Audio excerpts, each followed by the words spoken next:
नमस्कार. सर्व जीए प्रेमी रसिकांचं या जीए चॅनेलमध्ये मी वीरश्री आचवल मनापासून स्वागत करते. आपण जीए कुलकर्णी यांच्या हिरवे रावे या कथासंग्रहातील बाधा या कथेचा तिसरा भाग ऐकलात. या भागात रमाचा वेंधळेपणा, विचित्रपणा वाढलाय. घरच्यांना तिच्या वागणुकीचा त्रास व्हायला लागलाय. आता आपण ऐकूया या कथेचा पुढचा भाग.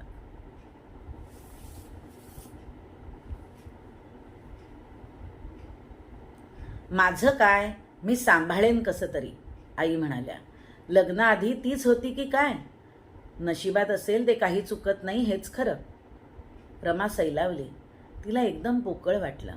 मनाचा एक पीळ सुटून गेला. पण तिला ते खरं वाटलं नाही. आई सगळं सांभाळतील आपलं. उपास सोवळं यातून त्यांना वर येता येणार नाही. मग बाकी काय जमणार? कपाळ. छट, नाही म्हटलं तरी सारा आटाला आपणच सांभाळला पाहिजे. आपले हात आता कायमचे गुंतून गेलेत. ती आत येताच आईने विषय थांबवला व गोपाळराव हात धुवायला गेले. म्हणजे तुम्ही सगळं सांभाळाल? सोवळं उपास तापास? रुखरुखीने रमाने विचारलं. आपले शब्द तिने ऐकले म्हणून आई किंचित शरमल्या, पण लगेच हसल्याही. मग काय करणार सांग बरं? तुलाच थोडी विश्रांती मिळेल. 4 महिने राहा, 6 महिने राहा. बरं वाटलं की तुझा दादा आणून सोडीलच की तुला इथे. रमाने एक निश्वास सोडला व उष्ट काढायला सुरुवात केली. फार दिवस असलेली एखादी जुनी पेटी कायमची फेकून द्यावी त्याप्रमाणे तिच्या आयुष्यातला एक कोपरा सुना झाला. म्हणजे आई आता स्वतंत्रपणे राहू शकतील तर. तिला थोडं हायसं वाटलं, पण हुरहुर देखील. काहीतरी कायमचं संपलंय अशी विषण्णता तिच्यात निर्माण झाली. लग्न झाल्यापासून तिने आईना अंगावर तोलून धरलं होतं. आता त्या आपल्या मदतीशिवाय राहू शकतील. एका ऋणानुबंधाची गाठ सुटली. आई मात्र स्वतःशीच विचार करत होत्या. रमाने आपले शब्द ऐकले हे एका दृष्टीने बरेच झाले म्हणायचे. नाहीतरी आज ना उद्या तिला सांगावं लागलंच असतं म्हणा. आता या रविवारी तिला माहेरी पाठवून द्यायला हरकत नाही. राहील बिचारी तिथे. नाहीतरी गोपाळच्या संसाराकडे पाहायला नको? असल्या बाईशी कसला संसार नि कसलं काय. सीताबाई कालच सांगत होत्या, कुठल्या तरी वेड्या बाईने म्हणे नवऱ्याच्या डोक्यात वरवंटा घातला.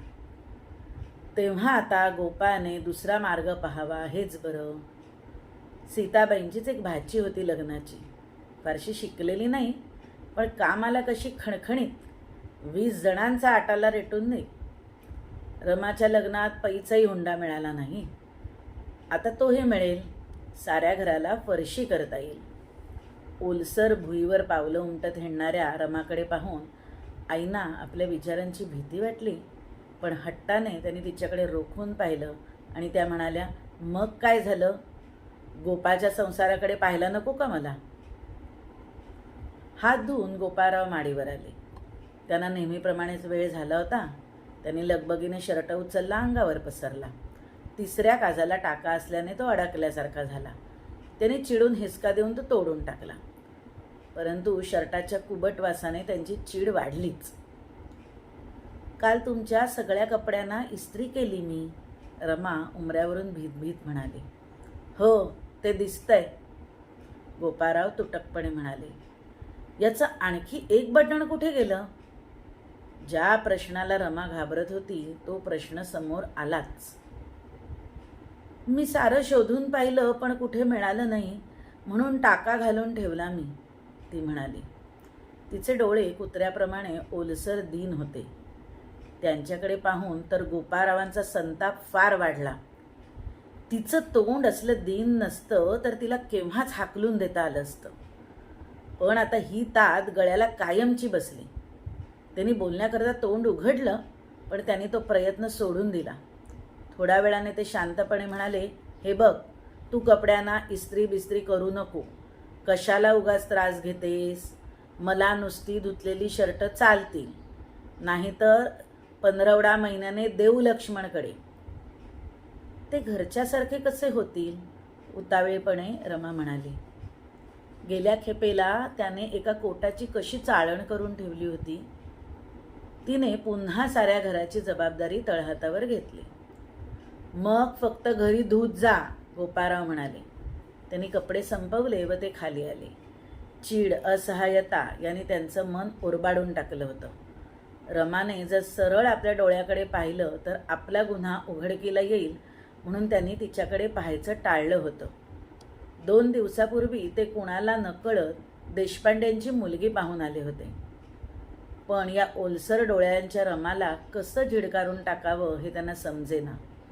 कुबट वासाने भरलेली माडी, वेड्यावाकड्या घड्याच्या कपड्यांचा ढिगारा, अंगातील शर्टावरचे बोटांचे मळकट डाग त्यांना एकदम फार शरम वाटली.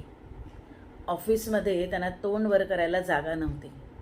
रमाने आईचा फार जुना पितांबर साबण लावून बुडवून बडवून कसा धुवून काढला होता हे सगळ्यांना माहीत होतं. राघूला कुत्री आवडतात म्हणून तिने मुरलीधराच्या देवळाजवळ पडलेलं कुत्र्याचं पिल्लू उचललं व तलावावर त्याला धुवून मुलाप्रमाणे कडेवरनं घरी आणलं. ही हकीकतही कानोकानी झाली होती. रमा स्वतःच हट्टाने पाण्यासाठी तलावावर जात असे. तिला पाहताच बायका गुबुगुबू एका बाजूला जात लगबगीने नाहीशा होत. पण आता गोपाळरावांना देखील बाहेर कुचमल्यासारखं व्हायला लागलं.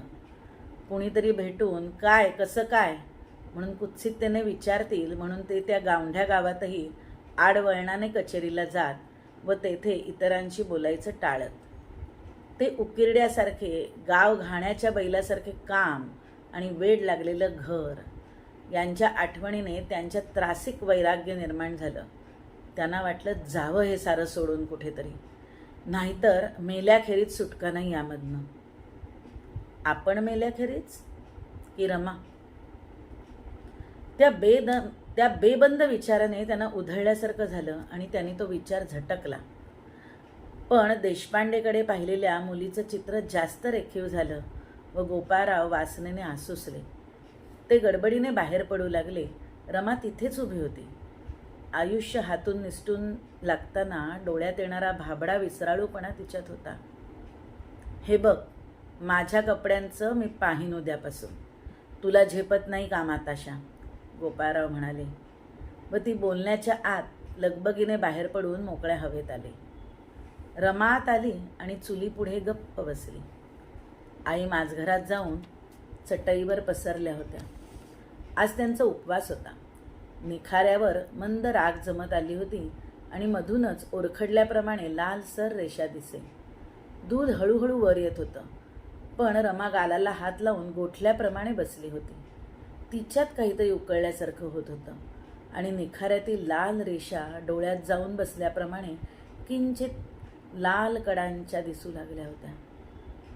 गोपाळराव घरातून गेल्यानंतर आयुष्याचं एक टेकण गेल्याप्रमाणे ती हादरली होती व तिला आता स्वतःच्या घरात उपरं वाटायला लागलं होतं. आई स्वतंत्र झाल्या. गोपाळरावांनी देखील स्वतःला सोडवून घेतलं. हा होता या कथेचा 4था भाग. हा भाग आपल्याला आवडला असेल तर लाईक करा. या GA चॅनेलला शेअर करा, सबस्क्राईब करा. खाली कमेंट बॉक्समध्ये आपले अभिप्राय व सूचना जरूर द्या आणि पुढच्या भागाची प्रतीक्षा करा. धन्यवाद.